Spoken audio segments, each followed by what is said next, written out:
छपरा में जा रहे हैं। देखिए, नामांकन तो हम 17 अक्टूबर को कर दिए और स्वस्थ लोकतंत्र में जनता के रूप में, विकल्प के रूप में जो हमने अपनी आज कार्यालय का उद्घाटन किया है, अपना निजी कार्यालय जहां हम विगत 3 वर्षों से कार्य कर रहे हैं।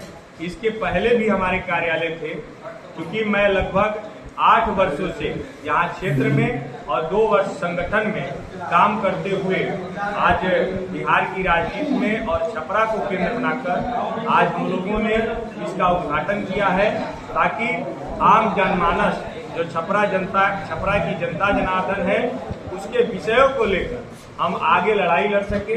इसी के लेकर आज इस कार्यालय का उद्घाटन।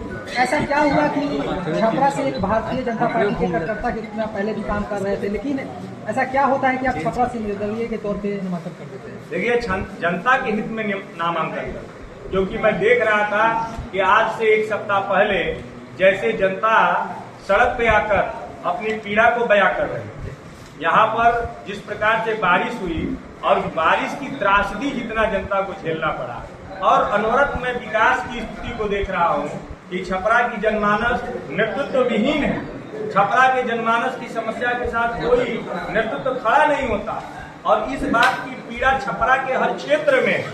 तो मैंने देखा कि चूंकि यह लड़ाई जो मैं पार्टी में सारे चीजों पे सर्वे होने के बाद पार्टी की प्रक्रियाओं में जब मैं 1 नंबर पे था, तो किसी यहीं के लोकल नेतृत्व के द्वारा मुझे दबाने के लिए रबर स्टाम्प का उपयोग किया जा रहा है।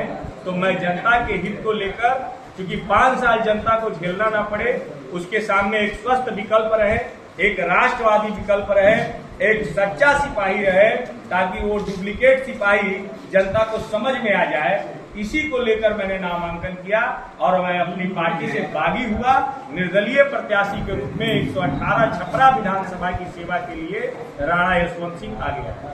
क्या लग रहा है कि एनडीए गुट में देखा जाए तो 2-2, 3-3 प्रत्याशी सामने दिखाई दे रहे हैं, कहीं से पार्टी को नुकसान तो नहीं होगा? देखिए, नुकसान जनता का नहीं होना चाहिए, पार्टी का नुकसान होना कोई बहुत बड़ी बात नहीं है। अगर किसी के नुकसान से जनता का नुकसान हो जा रहा है पार्टी का, तो उस पार्टी को अगर छोड़ना पड़े तो छोड़ना चाहिए, क्योंकि जनता सर्वोपरि है। यह लोकतंत्र जनता के लिए है, जनता के हितों के लिए है, जनता के हितों के संरक्षण के लिए और जनता की सेवा के लिए।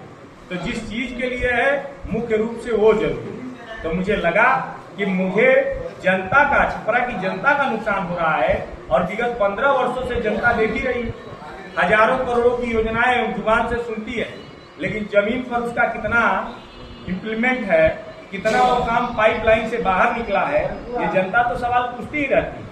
और ये तार्किक जनता है, क्रांति की भूमि है, इसलिए यहाँ पर एक विकल्प मजबूत होना चाहिए, एक जुझारू नेतृत्व उनके पास विकल्प में होना चाहिए। इसीलिए हम मैदान में हैं और विश्वास है कि 6 नवंबर को जनता का आशीर्वाद राणा यशवंत के साथ है। राणा यशवंत सिंह और राजद में क्या आमने सामने की टक्कर है या दूसरे लोगों से टक्कर है? देखिए, टक्कर जो है राणा यशवंत सिंह बनाम जिसकी भी हो, हम ये नहीं कहेंगे किसकी, लेकिन ये है कि जिसकी भी होगी, जनता के आशीर्वाद से उस पर राणा यशवंत सिंह का विजय होगा।